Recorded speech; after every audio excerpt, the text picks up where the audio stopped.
हरिओम. राजा जनक आणि सर्वज्ञानी श्री अष्टावक्र यांचा ज्ञानसंवाद. अष्टावक्र गीता,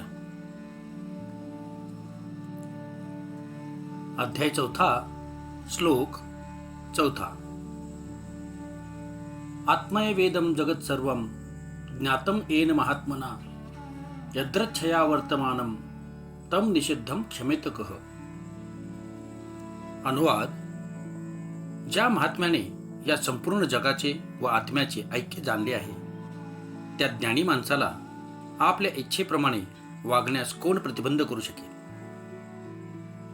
विवेचन: जी व्यक्ती स्वतःला आत्मा न मानता केवळ मन व अहंकार यांच्या प्रेरणेनेच सर्व कामे करते, तिला त्या कर्माचे पापपुण्याचे फळ स्वीकारावे लागते. त्या कर्माचे फल त्या मनालाच भोगावे लागते. परंतु जो त्या चैतन्यरूपी आत्म्याशी एकरूप होतो, सर्व जगात त्याला एकच आत्मा दिसतो, त्याच्या बाबतीत कर्मही शिल्लक राहत नाही किंवा त्याचे फळ किंवा भोग सुद्धा शिल्लक राहत नाही. कारण आत्मा कोणतेच कर्म करत नाही.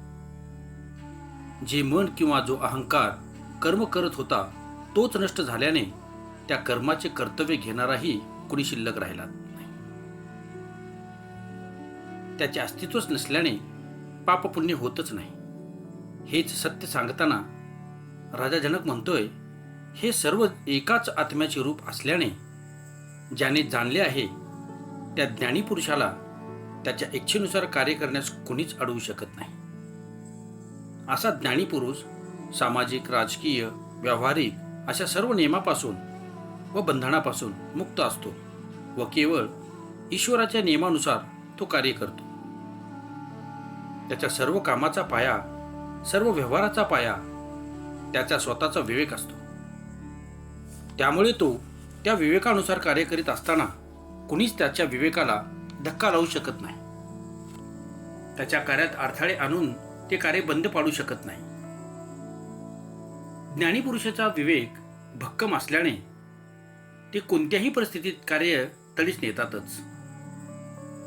केवळ कर्तृत्वाच्या अहंकाराने मन व बुद्धी यांच्या वासनामय इच्छांनी ज्ञानी पुरुष कधीच काम करत नाही. शरीर, मन, अहंकार व बुद्धी या सर्व बंधनापासून मुक्त होऊन ज्ञानी पुरुष परम स्वातंत्र्याचा आनंद समभाव वृत्तीने भोगतो. जेव्हा द्वैत आहे, कुणीतरी दुसरा हजर आहे, तेव्हाच पाप पुण्याचा प्रश्न येतो. जेव्हा हे सारे जग मीच आहे व मीच तो आत्मा आहे असे शिवाचे व जीवाचे ऐक्य झाले आहे, तेव्हा पाप पुण्यही नाही व मी आणि दुसरा अशी द्वैत भावना सुद्धा नाही. जर दोन असे कुणीच नाही तर पाप करणार कोण? कोणासाठी व कोणाशी पाप करायचे? कोण करता आहे? कोण भोग घेणारा आहे?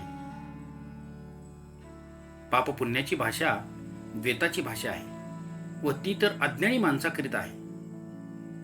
ज्ञानी माणसाच्या मनात तर कुणीच कुणापासून भिन्न नाही. ज्ञानी माणसाजवळ एकतत्वाची भावना असते. भेद शिल्लकच राहत नाही. मग पाप पुण्य कशाचे? शरीराचा एक अवयव दुसऱ्या अवयवाला दुखापत करत नाही, सहकार्य करतो. जर अनावधानाने एखाद्या अवयवामुळे दुसऱ्या अवयवाला त्रास झाला तर दुसरा अवयव काही त्याचा सूड घेत नाही, माफी मागण्यास सांगत नाही. कोणत्याच अवयवाला त्यामुळे पाप लागत नाही किंवा बाकीचे अवयव स्वर्गात व त्रासाला कारणीभूत ठरलेला अवयव नरकात जातो अशी होत नाही.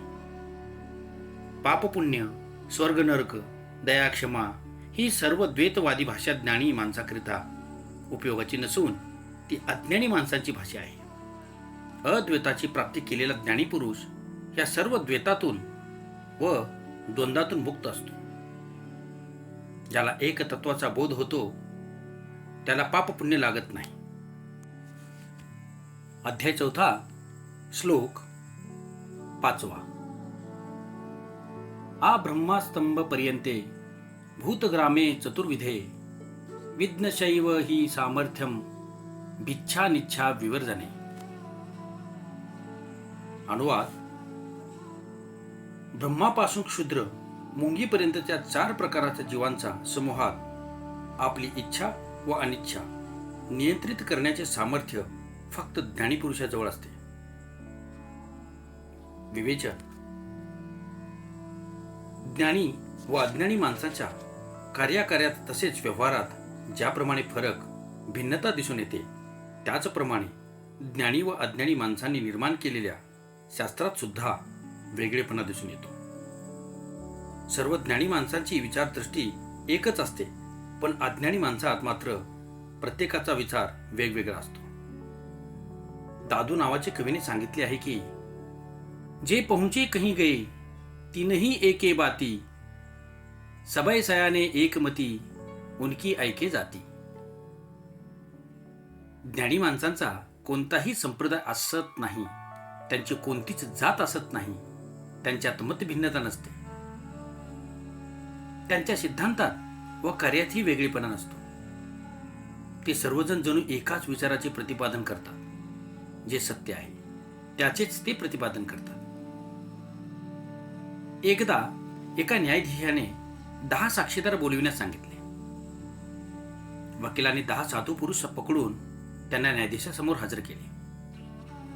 त्यांच्या साक्षी ऐकल्यावर न्यायाधीश महाराज म्हणाले की, या 10 जणांना मी केवळ एकच साक्षीदार मानतो, कारण ते सर्वजण एकच गोष्ट एकाच पद्धतीने एकसारखी सांगतात.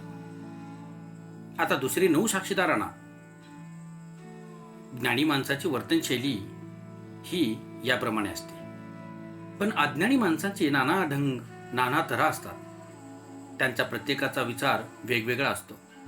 त्यांच्यात अनेक सिद्धांत असतात. फार काय, त्यांचे प्रत्येकांचे केवळ धर्म, पंथ, संप्रदाय नव्हे तर देव सुद्धा वेगवेगळे असतात. त्यांच्या मताने आत्मा सुद्धा एक नसून अनेक आहे. परंतु अशा सर्व अज्ञानी माणसापेक्षा ज्ञानी माणूस मात्र सर्व जगत, सृष्टी यास एकाच आत्म्याचे रूप मानतो. त्याला सर्व समग्र जगताचा एकसारखा अनुभव येतो, कारण सर्व बाबींकडे तो समान भावनेने पाहू शकतो. काही अज्ञानी माणसे सांगतात की इच्छांचा त्याग करा, वासनांचा त्याग करा, संसार सोडा, लोभ, मोह, माया, ममता, धन दौलत सर्वांचा त्याग करा, म्हणजे तुम्हाला ज्ञान प्राप्त होईल. त्याग केल्यानेच प्राप्ती होईल असे ते मानतात. परंतु राजा जनक सांगतो की, ब्रह्मापासून ते मुंगीपर्यंत जे वेगवेगळे 4 प्रकारचे जीवांचे गट आहेत, त्यापैकी एका ज्ञानी माणसालाच त्याच्या इच्छा व अनिच्छावर नियंत्रण मिळवता येते. बाकी अन्य जीवापैकी कुणी सुद्धा आपल्या इच्छेचा किंवा अनिच्छेचा त्याग करू शकत नाही. सृष्टीचा निर्माता व जनक म्हणून गौरविला गेलेला ब्रह्मा सुद्धा इच्छांच्या मोहपाशात बद्ध आहे, कारण सृष्टीची निर्मिती ही त्याचीच इच्छा आहे. वासना व इच्छांच्या पाशातून विष्णू, शंकर, इंद्र व अन्य देव सुद्धा स्वतःची सुटका करून घेऊ शकलेले नाहीत.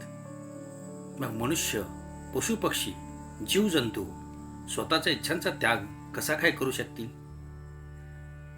ह्या सर्वात आत्मज्ञानी पुरुषच इच्छेविरुद्ध किंवा अनिच्छेविरुद्ध जाऊन कर्मे करू शकतो.